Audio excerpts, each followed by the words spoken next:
জানিয়ে দিতে চাই যে দক্ষিণ করিমগঞ্জের মানুষের জন্য ওনার কোনো অবদান আছে বলে আমার সন্দেহ আছে, কিন্তু ইকবাল হোসেনের অবদান দক্ষিণ করিমগঞ্জের গরিব মেহনতি মানুষের জন্য অনেক অবদান আমরা চোখে দেখতে পাচ্ছি। আজকে আমার এই সাক্ষাৎকার, আমাদের সঙ্গে আরো অনেক আছেন, ওনাদেরকে নিয়ে আজকের এই সাক্ষাৎকার হলো আমাদের দক্ষিণ করিমগঞ্জের সম্মানিত বিধায়ক সিদ্দিক আহমেদ সাহেব। দু একদিন পূর্বে আমি দেখেছি সোশ্যাল মিডিয়ায় আমাদের সমাজসেবী, রিনাউন সমাজসেবী দক্ষিণ করিমগঞ্জের সুসন্তান ইকবাল হোসেনের বিপক্ষে কিছু কুরুচিপূর্ণ মন্তব্য করেছেন, যেটা আইনের দিক দিয়েও বৈধ নয়। আইনসভার সদস্য হয়ে কিভাবে, কোন বুদ্ধিতে, কোন জ্ঞানে এবং কেন একজন সাধারণ লোকের বিরুদ্ধে নির্বাচিত প্রতিনিধি হয়ে এ ধরনের মন্তব্য করলেন, তাই আমি এই ধরনের মন্তব্য করার জন্য প্রথমে বিধায়ক মহোদয়কে দীক্ষা এবং নিন্দা জানাই। দেখুন, দক্ষিণ করিমগঞ্জে সিদ্দিক আহমেদ আবির্ভাব হয়েছে 2001 সালে, তখন আমি নিজেও সঙ্গে ছিলাম। ওনার সঙ্গ ত্যাগ করতে হয়েছে ওনার বিভিন্ন ধরনের প্রতারণা এবং বিভিন্ন ধরনের জালিয়াতি ধোঁকা সাধারণ মানুষের জন্য।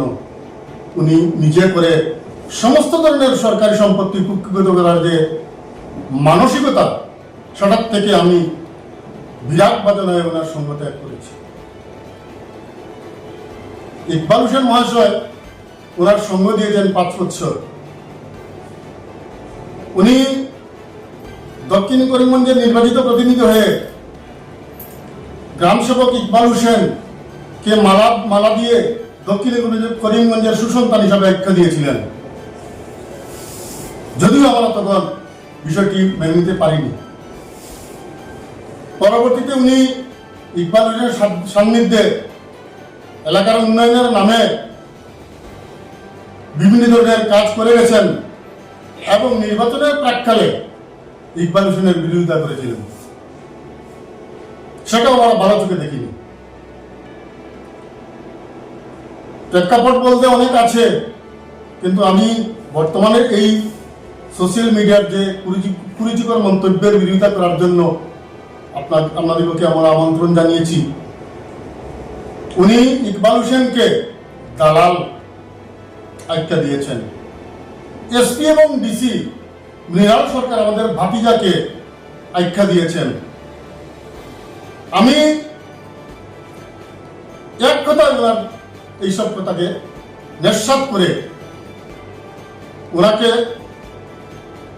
জানিয়ে দিতে চাই যে দক্ষিণ করিমগঞ্জের মানুষের জন্য ওনার কোনো অবদান আছে বলে আমার সন্দেহ আছে, কিন্তু ইকবাল হোসেনের অবদান দক্ষিণ করিমগঞ্জের গরিব মেহনতি মানুষের জন্য অনেক অবদান আমরা চোখে দেখতে পাচ্ছি।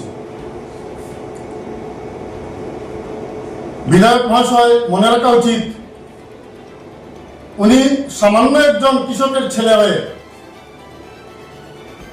আজ কোটি কোটি টাকার মালিক হয়েছেন দক্ষিণ করিমগঞ্জ জনগণের আশীর্বাদে। আজ দক্ষিণ করিমগঞ্জের জনগণকে দালাল আখ্যা দিতে উনার মানবিকতায় ভাটা দেয়নি। আমি পরোক্ষণে জানতে পেরেছি উনি কর্কট রোগে আক্রান্ত, ওনার মস্তিষ্ক বিকৃত হওয়ার সম্ভাবনা আছে। তাই আমি ওনাকে পরামর্শ দিচ্ছি, একজন ভালো ডাক্তার দেখিয়ে উনি নিজেকে সুস্থ করে তুলুন, মানসিকভাবে সুস্থ করে তুলুন। আরেকটি কথা আমি বলতে চাই, ইকবাল হোসেন একজন সাধারণ মানুষ হয়ে নিজের ছেলেকে এসিএস করিয়েছেন, দক্ষিণ করিমগঞ্জের গর্ব। হাতুড়ে ডাক্তার তৈরি করার জন্য কোনো প্রয়াস চালাননি ইকবাল হোসেন। সোশিয়াল সার্ভিস, সামাজিক কাজ করেন হিসাবে সোশিয়াল সার্ভিস দেওয়ার জন্য একজন সিভিল সার্ভিস সার্ভেন্ট তৈরি করেছেন ইকবাল হোসেন, যার মর্ম ইকবাল হোসেন বুঝেন। বিরাট নিশ্চয় এর মর্ম বুঝেননি, তাই ওর ছেলে ইকবাল হোসেনের ছেলের সম্বন্ধে আবুল তাবুল বকছেন। ইকবাল হোসেনের ছেলে একজন সোশিয়াল সার্ভেন্ট হওয়ায় জনগণের কতটুকু লাভ হবে আমরা অনুমান করতে পারব ভবিষ্যতে। ইদানিং আমরা দেখেছি উনি বিভিন্ন ধরনের সোশিয়াল কাজে আত্মনিয়োগ করেছেন। মসজিদ মাদ্রাসা ঈদগাতে উনার অবদান অনেক আছে। বিভিন্ন ধরনের সোশিয়াল ইভেন্ট যেগুলো হয় সেখানে গিয়ে উনার অবদান প্রচুর আছে। উনি মাংস ভক্ষণ করেন না। বিধানসভায় দাঁড়িয়ে ডাহা মিথ্যা কথা বলতে পেরেছেন। উনি নিমন্ত্রণ রক্ষার জন্য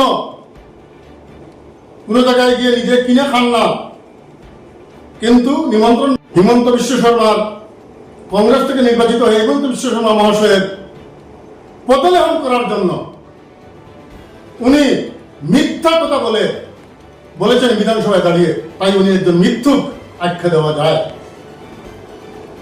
ওনার প্রতারণা শেষ নেই, ওনার দুঃখাবাদীর শেষ। আত্মসাৎকারী উনি দুর্নীতিবাজ, সেখানে কোনো সন্দেহ নেই। আমরা ওনার দুর্নীতির প্রমাণ ভুরি ভুরি আমাদের হাতে আছে।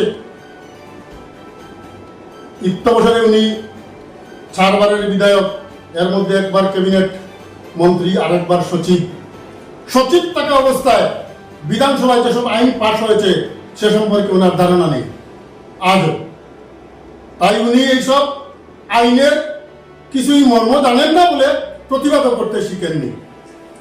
প্রতিবাদের ভাষা নেই উনার। এভাবে সাধারণ মানুষের বিরুদ্ধে প্রতিবাদ করে উনি বাজিমাত করতে চেয়েছেন আগামী নির্বাচনে।